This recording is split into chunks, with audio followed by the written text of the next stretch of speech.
Guys, welcome back to our channel. My name is Dami. My name is Simi. And welcome to our page. Two Millennial moms. So, how are you? Okay, no money.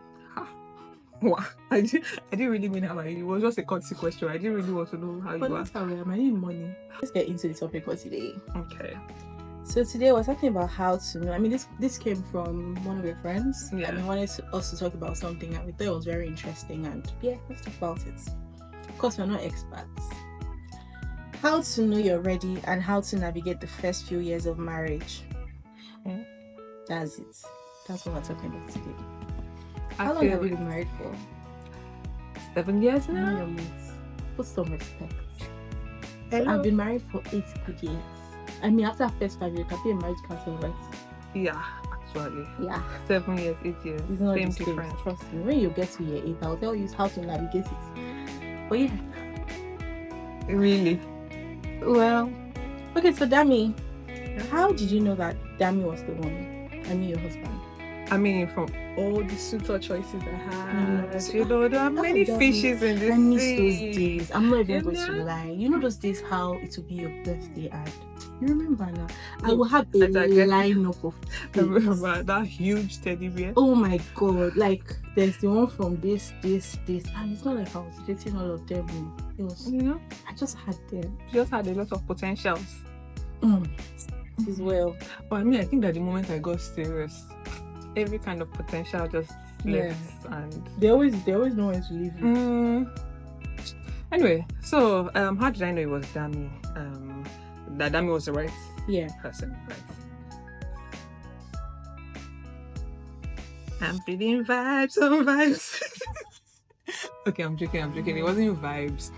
So I knew he was the one when we started talking. Honestly, from the moment we are talking stage, I wasn't going to date him if I could not potentially marry him. I know there's some things that it's only time that will bring out some kind of characters and everything, but from talking stage, our values aligned. We saw eye to eye with a lot of things. I thought that I saw, you know, that time especially, I saw the inner beauty in him. I do me the outer beauty.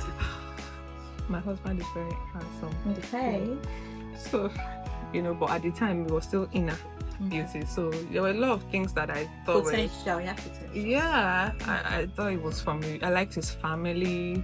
Yeah, I felt like his mom was like the most, and his sister. Yeah. Like I said, I thought his mom was really, she's really sweet. She really liked me. So I just felt very warm with him. Our spirits clicked. I knew that this was the person. But most importantly, I prayed about it a lot. I pray about everything. Like my life depends on it. I prayed about it a lot.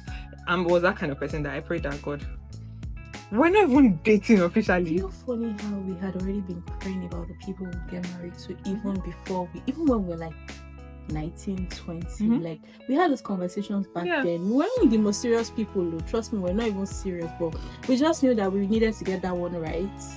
Pray about it a lot. And I even used to do it, me and God, we even used to do any minimum that God, if it's not this person, don't let this thing happen. If you know, just show me this a sign that and I think that those things just aligned. Yeah. Speaking of signs, I have a question. Wait, no. You haven't answered the question. Wait, signs. Before sign. What do you do what if you do not get a sign and that person is the one? Because it's so easy to always tell people to, you know, wait for a sign from God. I know when I was younger, like I said, that was when I was 19, I would look for a sign. Yeah. Me now. Yeah. In my 30s, I don't pray those kind of prayers again. Yeah, exactly. I have grown and matured and moved away from all of that. I was about to get married and they kind of want to know that they have direction from God. I feel like for me, what I see is I tend to have is peace. Like, you know, that sense of inner peace that, you know, that look, I've made the right decision. I have prayed about it. God hasn't particularly said yes or no, but there's some kind of peace, that kind of peace that I cannot explain to anybody. But I know that definitely I can go ahead with this. Not even necessarily with marriage, even with career choices, business, different things. But now, what I would tell somebody that is asking that, how do you know it's the right person is? I'm not asking how many. Wait, so of course, you see, is that not what I wanted to ask you? We just hold that thought. I will just say that when you pray about it, the same way you pray about other things, I'm sure that there are ways that you hear from God. There's one prayer that I pray, and the eyes of your understanding will be open. Like, so just tell God that you want to see, you want to hear, you want to feel. Like, when you use your senses with God, like, He would direct you. If you tell God that you want to hear, yes, you will know. It might just, you don't even have to ask that, God, give me a sign. Just pray that He should just lead you. It's as simple as that. And I think that God always answers prayers. Except you see like red banner and you still choose not to see. That's not up to you. So back to you. How did you know that your husband was the right type? So I was quite young, so I wouldn't even lie that I particularly knew. I won't lie. Thank God that was my mistake, because it was just vibes on vibes. To be honest. But I mean, really, seriously speaking though, I feel like what I talked about, I had some kind of peace. I wasn't where I am with God right now. Back then, I was on a journey to get, but I had peace. I had peace of mind. I had a sense of peace. I had peace that I wasn't making the wrong decision, right? Even though, of course, it's not like marriage is perfect. And secondly, we aligned. Like, we had like some fundamental values that kind of aligned. And something I think is also very important is family values, right? When I met his family, okay, I knew like, okay, this is a family that I wouldn't mind being a part of, right? There's love. See, Damnola, you can meet someone that you love and you meet their family and you know what I mean, there's no love in this family. And coming from where I come from, I'm from a family where there was a lot of love. I was nurtured with love, and so it was easy for me to spot another family that had love, right? Another thing for me was there's a lot of transparency, even down to like financial transparency. Even though I wasn't earning so much then, he knew what I earned, I knew what he earned, and we were okay sharing. That's kind of how I knew that, okay, it's not a mistake. How did this be a mistake? That was the vibes I did. I remember you had a lot of people in your case. I did. I was a fine girl. I'm still a fine girl. No. Thinking about it, I had you had a lot of people. And I did not enjoy. Oh, sorry. Cut. I should have milked it. Okay. Goody two shoes. I remember someone saying, I'm not comfortable collecting this gift from this person. No. I'm not comfortable collecting this. I'm not comfortable collecting this. Oh my God. Anyway. But I think that's for I was on lockdown since I was 19. Like, you guys can feel free to call my husband a cradle snatcher. Like so yeah, we've been together since we were on talking stage. Since I was 19. Like, mine was about 18. Yes, yours was 2 or 3. You actually started talking to him like even before you even started dating, when you were in that relationship or the good times. Anyway, now we're in better times. So what's your next question for me? Okay, so my next question is how do you really handle? So we kind of talked about how to know when you're ready. No, have we talked about how to know when you're ready? We have. I mean, what to look out. We talked about what to look out for. But how do you know you are ready? So how did I know that I was ready? When I didn't feel the need to get married.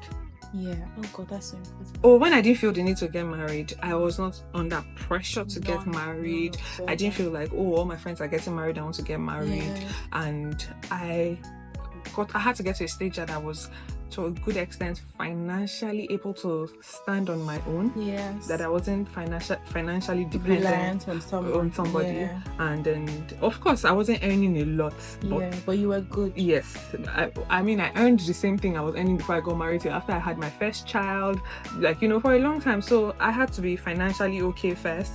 And then when I felt like I was emotionally mature enough, because trust me, you cannot be saying, Equal cannot be arguing every time and you now be crying and be doing, those things used to happen in relationship and all those. You have to suck it up. At the point when I knew that, okay, I was ready, was when I had learned to suck up some things and just be like, you know what, let's just move on, let's just, and then every day it got harder saying goodbye every day, and we started to look forward to, being together more. Why? Because you're ready to have coitus. there was also that. I was very ready for that. Okay. And because we were, we wanted to wait and all of that. So, everything just fell into place. And like I said before, I know it sounds like I'm saying the same thing over and over, but when God is also leading you, you just know when it's time. Yes, you don't feel pressured, you don't feel afraid. Like I wasn't afraid when I was getting married. I wasn't afraid. I'm not talking of cold feet of wedding or I wasn't afraid of marriage. So I think just to add to what Dami said, I feel like one thing too that will help you know that you're ready is, see, there's a selflessness that comes with getting married. The moment you know that I'm ready to, you know how you die to self, you know how you're ready to compromise, to meet halfway, you're with this person and you're finding yourself you're making decisions that ordinarily you won't even make. You're able to compromise, you're able to meet this person halfway. This person is your person, right? And of course you have some kind of financial standing as well. You're not entering marriage to be a liability, you just kind of know. And of course the most important part is God. You know that you have direction from God. You know that, again, peace of mind. Yep. Yeah. I agree. So how did you find the first, say, 2-3 years of marriage? Especially the first year, emphasis on the first year. How did you find that? Oh my god, it was hard. I won't even lie. We loved it, right? Because we even kind of waited before kids. We gave ourselves like a year, so it was nice. It was a good time to build friendship, but it was hard. It was hard because one, we're two grown individuals forget that values align. It's not everything that we align. Because people did not also cohabit before you got married. But two grown individuals that already have like set ways. I have how I do my stuff. He has how he does his stuff. There's the part where you go in with a lot of expectation, and then first month, not even first year, there's disappointment. You're like, when this guy was dating me, he carried me like this and used to treat me like egg. We're suddenly married, and then you're like, suddenly you're guys. I'm like, what's going on? It's still me. Like, you won't wake up. You're like, hey baby, that's a lot of unmet expectations in my first year. And just a lot of unmet expectations, and it got me disappointed. Okay. So how did you handle, say, when pregnancy came in and then first baby? How was that? I don't even know. So first baby, pregnancy first. How was it?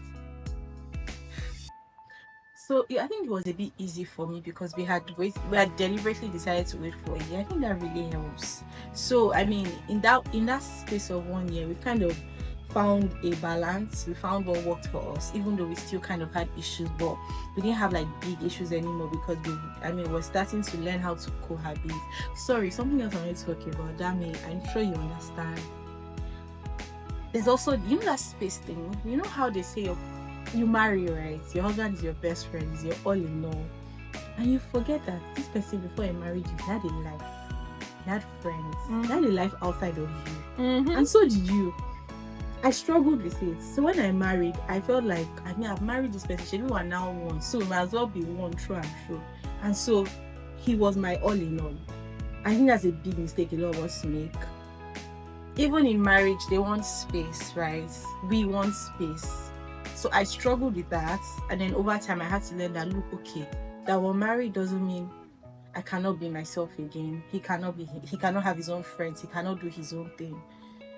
I just felt like once we're in the house and we're not together, I'm like, are we fighting? Why are you not talking to me? Why are we not together watching a movie? Why are we not still together? But now, I know that it's important to give space. Even though you're meant to be one, give space. Of course. So back to pregnancy. Hey God. So I waited for a full year, and then I fell pregnant. Pregnancy fell on you. Fell on me. Okay. Fell on me, yeah. And I got pregnant. Kind of found out I got pregnant about your wedding. Oh, my wedding, yes. yeah. So I was pregnant, and I'm just very thankful. For me, pregnancy was a breeze. In fact, if you want me to help you carry a pregnancy, bring it. But when it's time to give, I'll pass it back to you. It was a breeze for me. I didn't. So I think that was easy. I didn't have like any morning sickness. I didn't. You cannot relate. Because we were pregnant about the same time. I didn't have morning sickness. I did not throw up. I wasn't nauseous. I looked the exact same way. So pregnancy was a breeze. And I think he had it easy and kind of spoiled him as well, because honestly, I didn't have all of those cravings that, oh, I want to eat this, I want to eat that. Of course, there were times where, just to put him on his toes, I would say, oh, I want this, I want that. Well, yeah, pregnancy was a breeze for me. How about you? So, which of the questions am I answering? The how your first year of marriage was. Oh, okay, first year of marriage. Funny enough, my first year of marriage was relatively easy, and in the sense that we dated for a long time. We were together for over 8 years before we got married. So 8 years. Yeah. Oh, it is 6 years. Yeah. Lord of the Rings. So for 3 years we were sort of in a Friends. situationship, friends, on and off situationship. Then we dated 5 years, and a little more than 5 years actually. So there was something that he made us do before we got married, which I am very thankful that we did.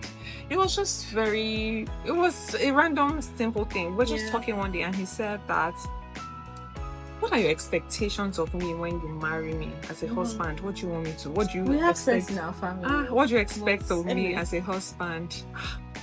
You know, you hadn't thought about it. Shocked, yes. Yeah. And then you have so what I realized is there were a lot of assumptions in my head that I just assumed that things would just happen. Yes. You know, when we talked about it, that's when reality check. This is unrealistic. This is realistic. This and is even the ones that they they say is realistic, when you enter the marriage, it's not always it's never really black and white. It's not. And then of course he also asked me, I also asked him what it is that he told me, without me even asking, that these are the things that I expect from you. The one thing that I didn't really expect was like, I expect my wife to cook for me. It's like some people don't believe that people should cook. I remember very well, that's one of the things that he said, and I noted it in my head. I was like, hey God, me. You know? So there's some things that he said, oh, when I said cook for me, like I don't expect you, no, cook for me was not the exact word. It was, I expect you to make food available for me. So I don't care if you cook it, if you order it, if you whatever it is. That's what those were his exact words. I expect you to just make food available. I don't care who cooks it, as long as it's good food, as long as it tastes good, that's it. Okay, so that kind of, I just knew that, okay, as long as there were some things I wasn't going to do, because I've seen many marriages around me. Like, I mean, I'm from a single, my mom is the single mom, so there are a lot of things that I have seen around me. There are a lot of broken marriages around me, and I knew that there's some things I knew that I was not just going to take. So let me put it like that. Like, so I had my defenses of like, I wasn't going to. You will not start what you cannot finish. Yes, I wasn't going to start with this person. I want fresh food every day. I wasn't going to be all of that crap. So it was. We're not saying don't make fresh food for yourself. If you can, no, I'm saying that was what was on my mind at the time, you know. So, but when we now discussed our expectations, it made things easier. Like the both of us could breathe easy. We knew what we were both coming with. And he told me from start that I remember we spoke about it, that we weren't going to be financially dependent, so dependent on each other, at least in the first few years. You know, those are things that we expected, that not that you will get married today now and you will just say your money is your money, our money is our money. You know, those things. We're very open with our finances, with everything, with our expectations. So getting into the first year, it was quite easy, because I mean, pregnancy fell on me right after. So like, so a lot of things. I didn't know myself anymore. Because you hadn't fully settled in marriage. Yeah, so I wasn't settled into marriage before pregnancy came. How was pregnancy? Pregnancy was tough. I think we had each other, because I think we were both pregnant by the same time. And you had no symptoms, and I had all the symptoms. Like, it was bad. I would throw up, I would feel sick, I would be nauseous. I remember. I hate being pregnant. Childbirth, however, I can't deal with. Was a breeze for Like, you? but pregnancy itself, oh no, I do not wish my kind of pregnancy on even my enemy. Yeah. So that's how bad it was. So we didn't really. So my first year, I was pregnant for the first 9 months. So I can't even remember what it was like. I think that we really started to get our own marriage weirdly With a baby.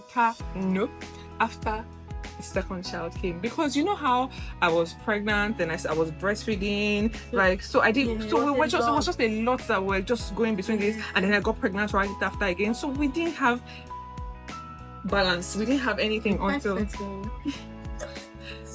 says this person that was your baby came 1 month after my baby. Like, it's not yeah, month but a I month. waited a full year. It doesn't matter. We're talking of the FYI. sequence. We're talking of the sequence that the children came. So I think that it was years. after I was done nursing my second child that we now started our marriage. Your friendship. Proper. Yeah. Yes. So, and fortunately for us, because we've already gotten used to living with each other and everything, so it was easier. Yeah. So I won't say it's a bad thing that we didn't have that 1 year gap, because we made it work. Yeah. But you have to have an understanding, caring partner that truly see, a kind person. Yeah. If somebody is kind, if a person is caring, see, whether or not they feel butterflies for you at that moment, at your lowest moment, at least they will be kind to you. They will care for you. So I think that kindness, that genuine friendship as well carried us through our first 2-3 years, and then before so I mean, started just to kind of do a recap, right? So what would really say about how to handle your first few years of marriage? First thing we'll say is communicate. Like Dami said, communicate your expectations, right? Talk about communicate it before you marry. Before you marry, before you get married, and even when you're married, things change. So that's why I said it's not always people black and white. change, things change, situations change as well. You may get into marriage, your spouse is earning more than you, and by the time you're in the marriage, you may be earning. So just keep communicating, right? Set principles for your marriage. That thing is very important. And talk about how you want to raise your children, because that's also very you realize that that's another topic on its own. Yes. I agree on how you want to align to raise kids. How are we going to raise our kids? Things as little as, will our kids go to boarding school? You will be amazed at how much issue it would cause. Or how do we want to really raise our children? Are we going to spank? And for some people, it can even be as little as they don't even agree on baby names. How about that? So just communicate. Really. Secondly, I'll say manage expectations. You're not perfect, so don't set the bar too high. Again, grace. Extend grace to your partner. I don't think there's anybody that deserves that needs grace as much as your person that shares a bed with you.